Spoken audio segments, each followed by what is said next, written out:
আবার উজ্জ্বল হয়ে ফুটবে বলেই এই চলে যাওয়া। বিবর্ণ থেকে রঙিন হবার আহ্বান নিয়ে শুরু করছি চ্যানেল 24 নিয়মিত আয়োজন ফেয়ার অ্যান্ড লাভলি কালার্স 24। সবাইকে আমন্ত্রণ জানাচ্ছি আমি সারা ফেরুজ জাইমা। আয়োজনের শুরুটা করছি শাকিব খান আর বুবলির গল্পে। দুই ছবির জুটিতে যেন বাধা পড়েছেন শাকিব বুবলি। গেল বছরের রোজার ঈদে মুক্তি পায় তাদের দুই ছবি শুটার ও বসগিরি। ঈদে অন্য ছবির ভিড়ে সাফল্য পায় সিনেমা দুটি। আবারও একসাথে মুক্তি পাচ্ছে এই জুটির দুই ছবি, যার একটি রংবাজ ও অন্যটি অহংকার। কুরবানি ঈদের এখনো মাস দুয়েক বাকি থাকলেও শুরু হয়ে গেছে ছবি মুক্তির প্রস্তুতি। আসছে ঈদে এরই মধ্যে মুক্তির মিছিলে যোগ দিয়েছে শাহাদাত হোসেন লিটন পরিচালিত অহংকার এবং শামীম আহমেদ রনি পরিচালিত রংবাজ। দুটি ছবিতেই আছেন শাকিব খান ও বুবলি। সিনেমা দুটির প্রযোজনা প্রতিষ্ঠানের আশা, এবার ঈদেও থাকবে গেল বছরের রোজার ঈদে শাকিব বুবলির সাফল্যের ধারাবাহিকতা। দর্শক চলুন দেখে আসি এই জুটির বসগিরি ছবির একটি গান। ভাবছেন 2 বছর হতে চললো সানি মা হয়েছেন, অথচ আপনার কানে খবরটি পৌঁছালো না? না দর্শক, কন্যা সন্তানটিকে তিনি গর্ভে ধরেননি, নিশাকে দত্তক নিয়েছেন সানি। এর আগে অনেকবার মা হওয়ার প্রস্তুতি নিলেও অভিনয় আর উপস্থাপনার কারণে সেটি আর হয়ে ওঠেনি। জানা গেছে সানি লিওন ও তার স্বামী ড্যানিয়েল ওয়েবার মহারাষ্ট্রের লাতুর থেকে নিশাকে দত্তক নিয়েছেন।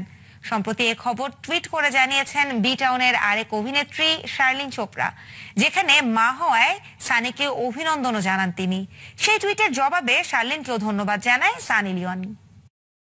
দর্শক, একটি কথা ভুলে গেলে কিন্তু চলবে না যে রূপালী পর্দায় অভিনয় শিল্পীদের বীরত্ব গাথা কেবল সেখানেই মানায়, বাস্তবে নয়।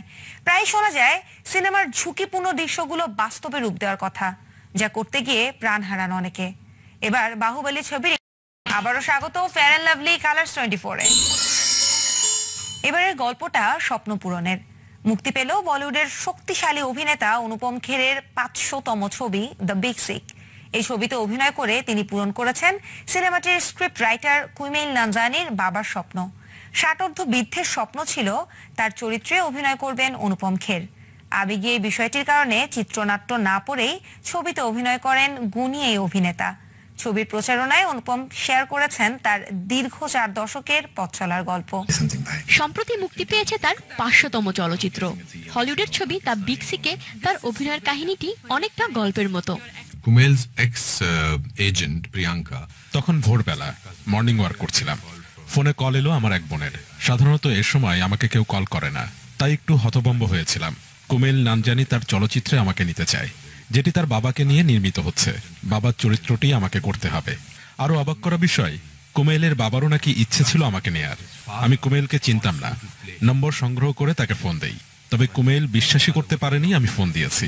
পরিচয় নিশ্চিত হওয়ার পর কুমেলকে বললাম তার আবেগে এই বিষয়টি আমার ভালো লেগেছে, তাই স্ক্রিপ্ট না পড়েই কাজ করতে চাই। Anupam Kher does that because Kumail and his father have grown up watching my movies. आगे मिनिस्टर क्या चीज है?